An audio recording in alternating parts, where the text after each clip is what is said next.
Hi, everyone, and welcome back to Learning Kitchen Live. My name's Valerie. I'm one of the registered dietitians here, and I'm very excited that you're joining us today. Today, I am cooking 3 side dishes. My thought behind this was kind of what can healthy side dishes be that aren't potatoes or rice, which is what I tend to default to when I'm cooking at home. So I was inspired by a dish I got when I went out to dinner a few weeks ago, where I was served a carrot and turnip mash that was so delicious. And that got me thinking, what other kinds of things could I do that just aren't potato or rice based? So we are going to do 3 side dishes today. The carrot and turnip mash, because it's delicious, a Tuscan white bean side dish, and I'm going to show you how to make cauliflower rice, which is a very talked about side dish that I think is out there a lot, and it's super simple to make either from frozen or from fresh. So I'm going to show you both ways today. And with that, we'll get started. And I should be clear, there's nothing wrong with potatoes and rice at all. I eat them all the time. I love them. My family loves them. But like I get burned out of them. I feel like I make roasted potatoes or roasted sweet potatoes and brown rice all the time. So this is just to mix it up a little bit, and hopefully you'll get some inspiration. And the nice thing about these dishes is they're pretty versatile. You can put a lot of different things in them. You can serve them with a lot of different meals. So hopefully, again, that you'll get some inspiration from this. So we're going to start with the Tuscan white bean side dish. And so I'm going to just turn my burner on here. I have just a medium-sized frying pan with about 2 tablespoons of olive oil heating up in here. We'll give that a second. And what I loved about this dish was you can do this with really any bean and flavor combination you want. I'm going to use cannellini beans or white beans today, so these, and some diced tomatoes and some other Italian-based seasonings. But I have done this at home with black beans and actually just using jarred salsa. So you could do this and some frozen corn. So that's a really nice riff on this. You could use really any beans you had on hand and anything to give it some flavor. All right. So again, a little bit of olive oil. What I'm going to put in here is I have about 2 cloves of minced garlic. And I'm just going to heat that up. We don't want the garlic to burn. And then here I have some red pepper flakes and rosemary. And again, you can use whatever flavoring you want in this. I like spicy foods, so I'm going to add the red pepper flakes. And I love rosemary, but you could use whatever you have on hand. If you were doing this kind of Italian themed dish, you could use basil, oregano, you could use nothing, you could put thyme in here. All right, that is cooking really quickly. Turn the heat down. And then I'm going to add a can of diced, no salt added tomatoes. I was super excited to find these. It's sometimes hard to find diced tomatoes that don't have salt added, but they had them this time. And the reason I like that is, first of all, this way you're not getting the added sodium that comes in a lot of canned tomato products, but also you can control for the salt and the flavoring at the end. So it's not that we're not going to put any salt in this, but it's much more controlled and probably lower overall when all is said and done. So all I want to do is let this get nice and warm. So I'm going to let that cook for a minute. And then add the beans and let that simmer. Just let the flavors combine. So I'm going to put my 2 cans. This is 2 cans of rinsed and drained cannellini beans.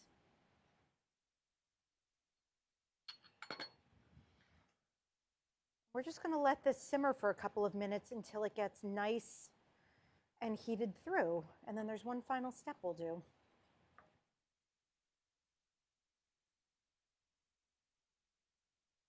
I love this dish too because it comes together in a flash and it mostly uses shelf-stable items. You could make this without fresh garlic. If you didn't have garlic, you could put onion in. You could leave all of that out and it would still taste really good. Another product that I love, it's never salt-free, but they make diced tomatoes that already have some garlic and basil seasoning in it, and those are really good too. And those are great to keep on hand. This dish is going to be lower in carbohydrates. It's going to have a ton of fiber in it, and is just a really good versatile side dish to have with some chicken or beef or fish, whatever interests you. Even meatless side dishes would go great with this. All right, next up is cauliflower rice, which was a really, I feel like for a while was a really buzzy side dish because it's super low in carbohydrates. So I'm just looking at the package here. I have frozen riced cauliflower, and 3/4 of a cup only has 4 grams of carbohydrates in it. So this is a really great thing for someone who's watching their carbohydrate intake, but it's a really nice, tasty alternative to potatoes or mashed potatoes or even rice. So like I said at the beginning, you can buy frozen riced cauliflower. This is just plain riced cauliflower, and just do a few simple steps to make it taste really extra good. But you could also just microwave this bag, add a little seasoning to it, and it would be delicious as well. I'm going to show you how to make it from scratch too. But I want to just finish this dish up. So this, like I said, this goes super fast. We have the beans, the tomatoes, the seasoning. I'm going to add a tiny bit of salt and pepper to this. So about 1/4 teaspoon of kosher salt and about 1/4 teaspoon of black pepper. I'm going to mix that in.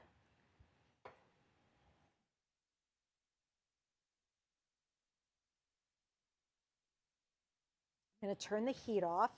And then I'm going to sprinkle it with 1/4 cup of Parmesan cheese, of grated Parmesan cheese. And now at this point, I'm not going to do this today, but you could stick this under the broiler for a minute or two and let the top and the cheese get like all nice and melty and crusty, and that would be really delicious. And then it almost becomes like a main course in a way, but we're going to leave it like this, and the Parmesan cheese will add some lovely flavor to it.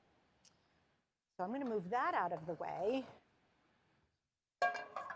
And like I said, our next dish is going to be cauliflower rice. So I'm going to cook with the frozen stuff, but show you how easy it is to make it from scratch. And then I'll cook that up as well. But like I said, it tastes really good when it's just microwaved and out of the bag, but there's a couple things to do that make it just taste a little extra delicious. So if you want to make cauliflower rice, you need cauliflower and a food processor. This is great. I've done this at home. I occasionally keep a head of cauliflower in my fridge for just a little too long, and it starts getting a little brown on the outside. You can cut those spots off and just eat it regularly, but this is a great application for it. So you're going to put cauliflower florets that I've cut into the food processor. You don't want to do it all at once. It's usually a little too much for the food processor to take. And just pulse that.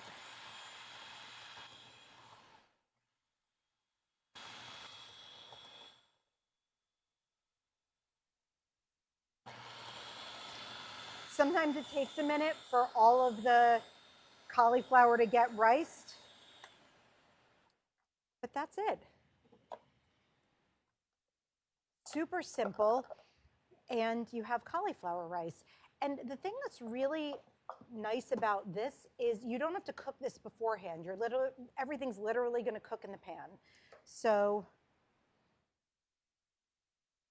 I'm going to heat up again about 2 tablespoons of olive oil and I have an onion that's diced. We're just going to cook that up a little bit. When you make it from cauliflower florets, I wouldn't recommend necessarily doing this from frozen cauliflower florets because they tend to get a little mushy. I've tried it and I didn't love the way it came out. It almost ends up a little soupy. So if you're going to make it yourself, I would recommend using fresh cauliflower or just buying the bagged stuff and making it from scratch. You know, again, this, you can buy this like riced cauliflower, and if you look in the frozen foods section, it has like, they make a lot of these that have different flavorings in them. Sometimes they have sauces on them. They're all pretty good. Just make sure and watch out for like the fat and the sodium content in them, and make sure it's in line with what you're comfortable eating. I personally just like it plain. So we're gonna let the onion cook for just a minute or two till it softens up. And while we let that cook, I'm going to start on the final dish, which is going to be mashed carrots and turnips, which I love as an alternative to mashed potatoes. And again, I was served this at a restaurant, and I was like, oh, this is such a great use of carrots that have been sitting around for a while, of turnips. I printed a picture of what a turnip looks like because I realized I was going to use all the turnips in the cooking, and I didn't have a chance to go back to the store and get another one. So this is a purple top turnip. They kind of almost look like beets. They have greens on the ends. Usually when you buy them in the grocery store, the greens are often cut off already. But these are pretty sturdy root vegetables, and they will keep in your refrigerator for a good long period of time. So you can keep them around for a while. They definitely have a strong flavor. I've always associated turnips with Thanksgiving. I feel like turnip souffle was something that was always at my family's Thanksgiving, and I love it. Definitely an acquired taste. But when you mash them with carrots, you just get the sweetness of the carrots. So what I'm going to do, what I have here is a couple of diced carrots and 2 diced turnips that I boiled ahead of time just for purposes of saving time today. So these have been boiled. They boiled for about 20 minutes just in plain unsalted water. And now we're going to mash them and add a little flavor to them.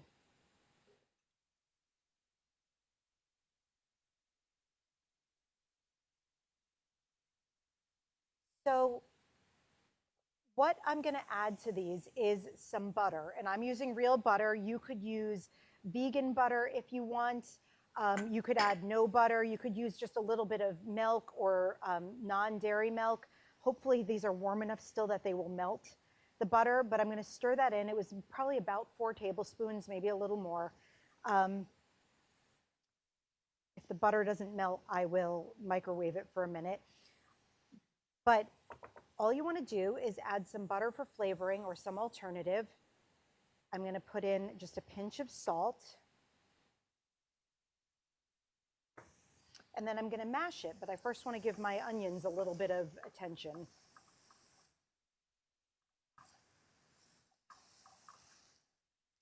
So these are looking nice and softened. I am going to add the frozen cauliflower rice right to the pan.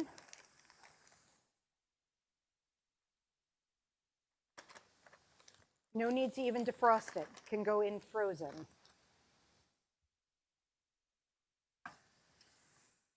If you didn't want to add onion, you could actually just skip the onion. And the thing I like doing with cauliflower rice is cooking it in a pan with a little bit of oil before serving it. It just gets some of the moisture out of it and makes it taste a little bit more like rice, actually. It gives it a really nice texture, but I like the flavoring of the onion. And again, I'm going to add a pinch of salt just to give it a little bit of extra flavor.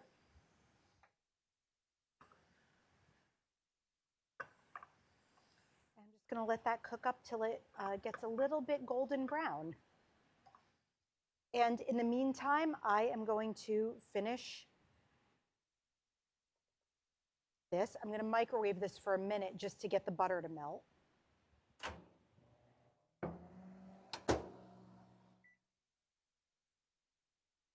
One of the things that I love about turnips is, like I said, that they are, I think they're They're not often used root vegetables, but they have they're just packed with nutrients. They're packed with potassium, fiber, and vitamin C in particular, which you might not think. So they're just super healthy. They're really inexpensive. Like, they tend to be really super inexpensive. So that's also a nice thing. And like I said, they'll keep forever. So if you buy them and you end up not using them, they'll keep for a good long while in your refrigerator.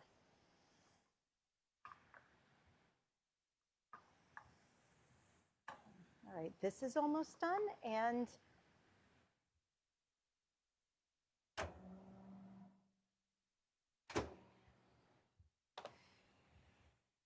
perfect. So what I would recommend doing is, as soon as these are done boiling, drain them and put them in a bowl. And if you want to add butter or some alternative, put it in right away so it melts and then you don't have to worry about reheating it. And I am going to just use a potato masher and mash it up. And it's just like making mashed potatoes.